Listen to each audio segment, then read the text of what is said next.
It started like any other quiet weekend getaway. My cabin, tucked deep in the Blue Ridge Mountains, was a sanctuary from the chaos of city life.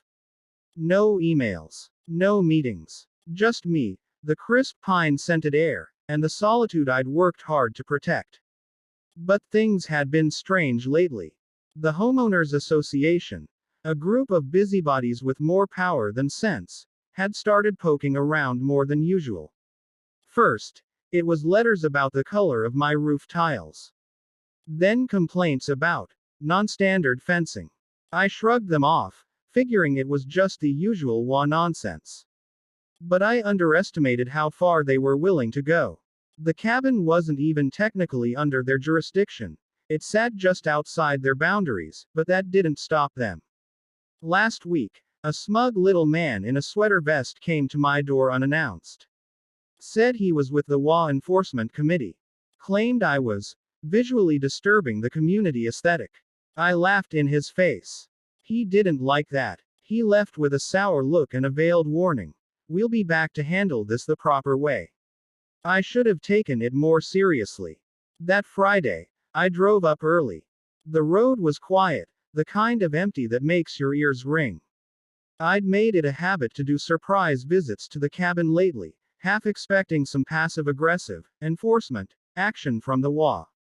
I wasn't wrong. But what I found went far beyond anything I could have imagined. As I crested the final hill and rolled into my gravel driveway, I noticed tire tracks, fresh ones. Wide, military-grade treads. I killed the engine and stepped out slowly, scanning the perimeter. The door to my cabin was cracked open. That was all the confirmation I needed.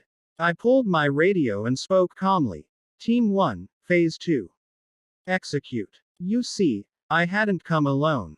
2 weeks prior, I'd caught wind from a friend, a contractor who'd once worked with the WA on their new security gates, that they were planning something unconventional.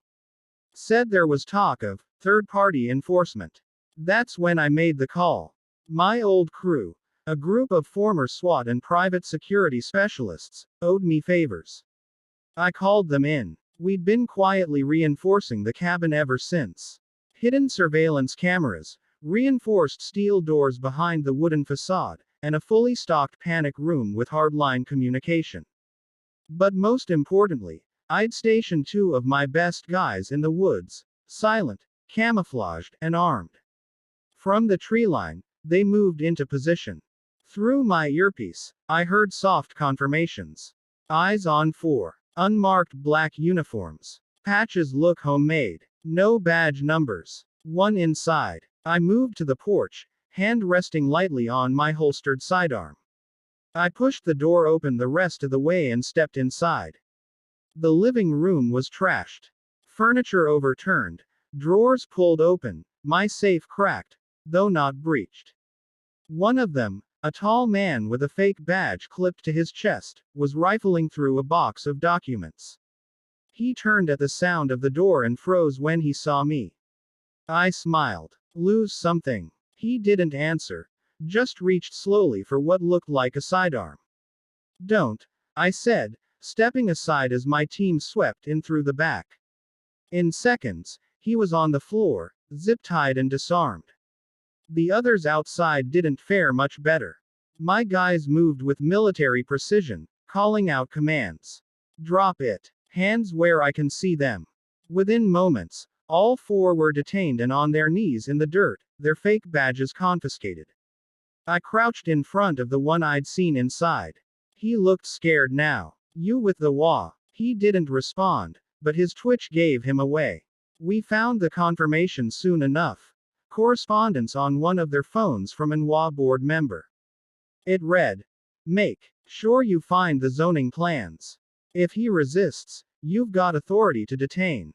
Just look official." They weren't cops. They weren't even licensed private security.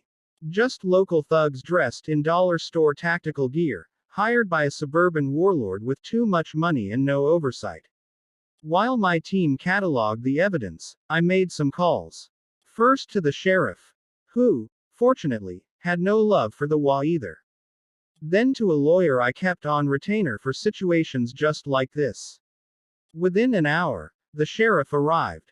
He listened carefully, took statements, and looked over the confiscated gear.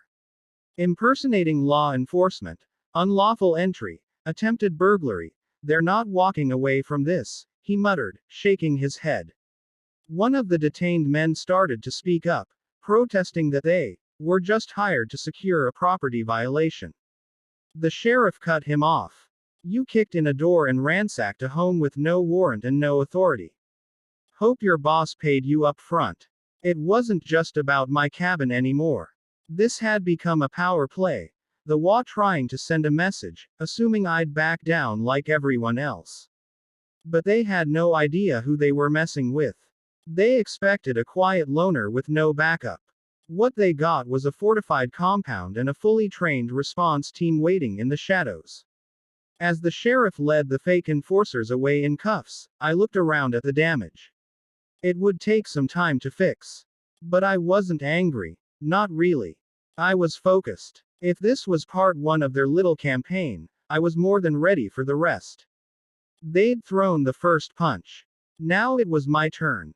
The morning sun filtered through the dense pine canopy, casting a warm glow over the clearing where my cabin sat nestled in the hills.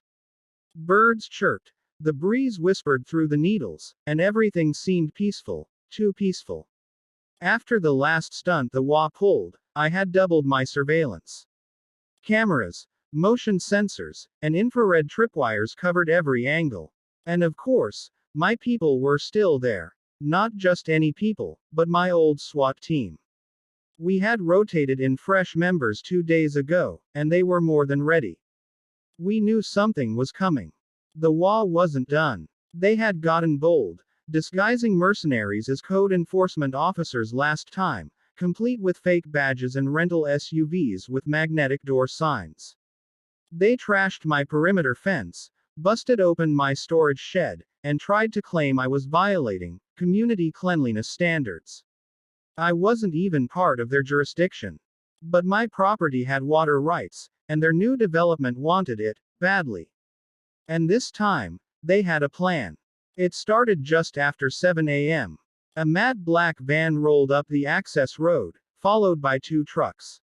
No insignia, no markings, but they were clean, too clean for a rural job.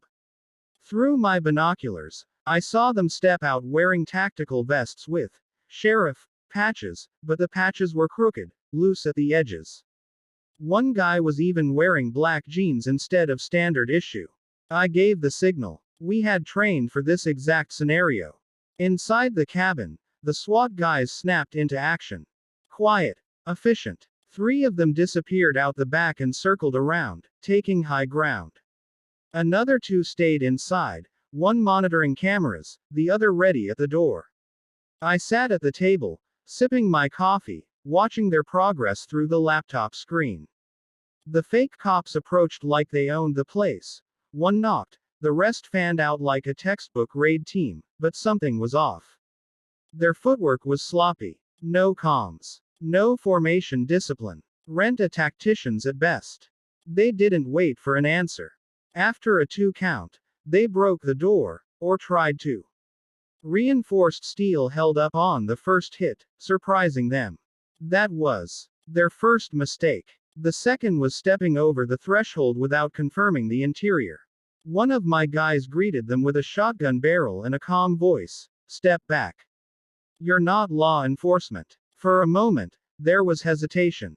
One of the intruders reached for a radio, plastic. Not even a functioning unit.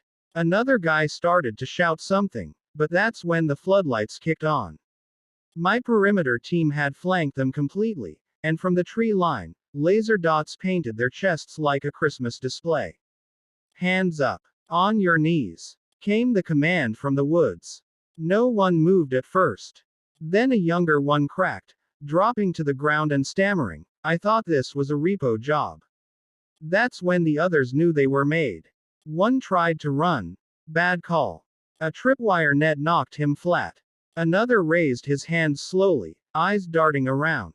The rest finally complied. We zip-tied them, sat them down on the gravel drive, and started sorting them out.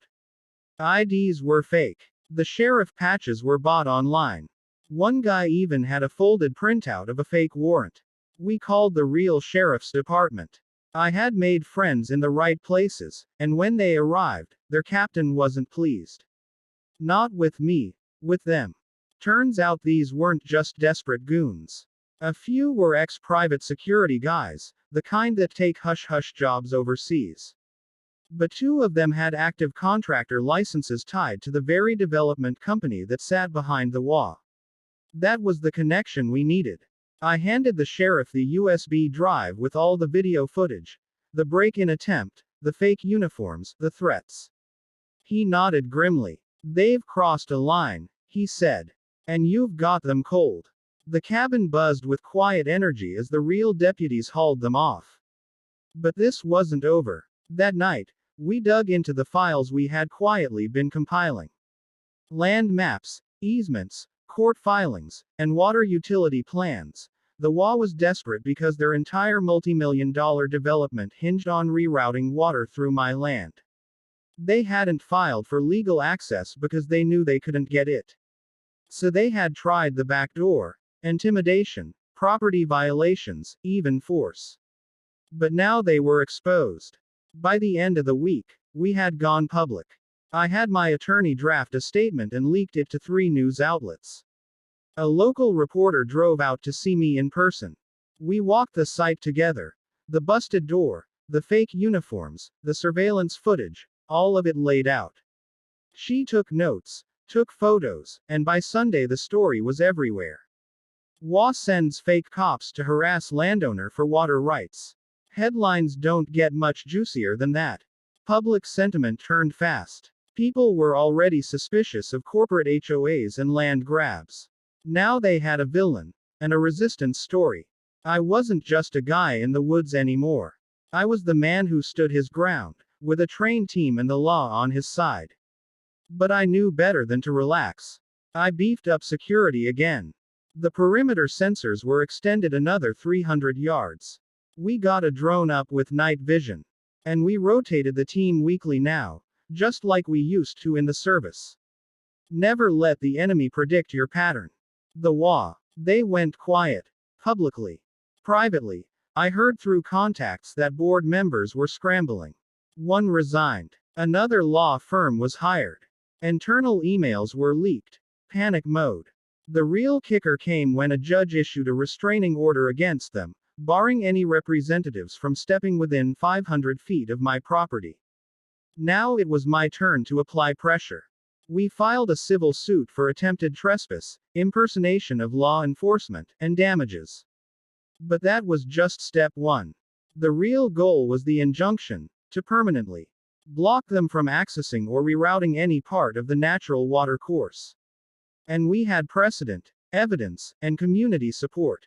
It wasn't about revenge. It was about principle. I hadn't spent years serving this country to come home and get strong-armed by a board of developers hiding behind a fake neighborhood charter. So the cabin stood firm. Our flags still waved from the porch. And every evening, when the sun dipped below the trees, I sat out with my team, sharing stories, keeping watch. They had tried to break in and break me, but they hadn't counted on me being more prepared than they could ever imagine.